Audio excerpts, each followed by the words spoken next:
In 2018, iPhone XR and XS allowed eSIM for the very first time. But it wasn't until 3 years ago when Apple announced the first iPhone without a physical SIM card tray in the US, giving the impression that Apple was looking them further by removing the physical SIM card tray from its top tier iPhones. But SIM cards do take up quite a bit of space inside the iPhone. In 2016, Apple removed the headphone jack for the very same reason.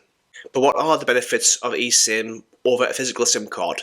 Well, you can store multiple eSIMs at once, activate them and use them the very same day, as opposed to ordering them off the internet and waiting days for them to arrive.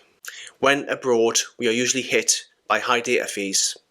But eSIM allows you to select the country you're going to before you even travel there.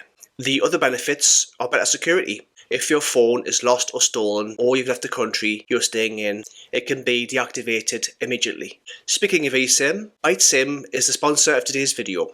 I used them during my holiday in Paris last month, and they were fantastic. Simply select the country you're going to, how much data you need, and within 2 minutes you're sorted.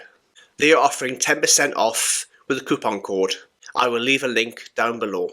So we talked about the benefits of eSIM, but what are the downsides? Well, it is far harder to swap eSIMs with another device. They also have limited compatibility, and to activate it, you need a stable internet connection.